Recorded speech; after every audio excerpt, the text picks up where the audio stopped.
অনলাইনে কোনো কিছু একটু বিশ্বাস করতে হবে না, ঠিক আছে?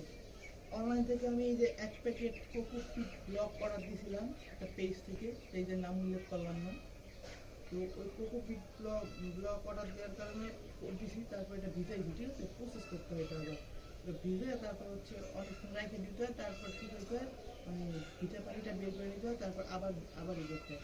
তো এইগুলো হচ্ছে নিচে পড়েছিল, আমি তো ওই যে কোকোপিট তো ভাসার কথা, পানির মধ্যে দিলে ভাসবে, ঠিক আছে? ভাসবে, অ্যান্ড ওইগুলো অনেক পানি বেশি আসবে, চিনিগুলো অনেক পানি বের হবে, ঠিক আছে?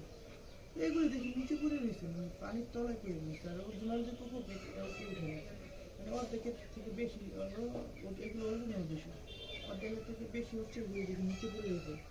তো আমি ভাবলাম যে এটা একটু কেমন, আবার দেখি কাঠের গুলো স্মেল আছে।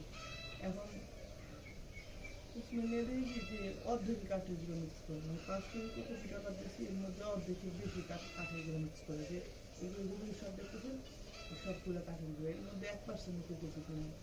কোকোপিট যেগুলো এগুলো আমি ইউজ করে ফেলেছি, ঠিক আছে? দেখেন 5 কেজি ব্লকে এতগুলো কাঠের গুলো হয়, কিছু করার আছে মানে বাদ পাই ব্যবসা করে অনলাইন অর্ডার করে মানুষটা বেশি নিতে পারবে না, ঠিক আছে? ভিতরে যা বিষয় তাই 700 টাকা প্রায় পড়ে গেছে না ডেলিভারি চার্জ নিয়ে, 5 কেজি কোকোপিট।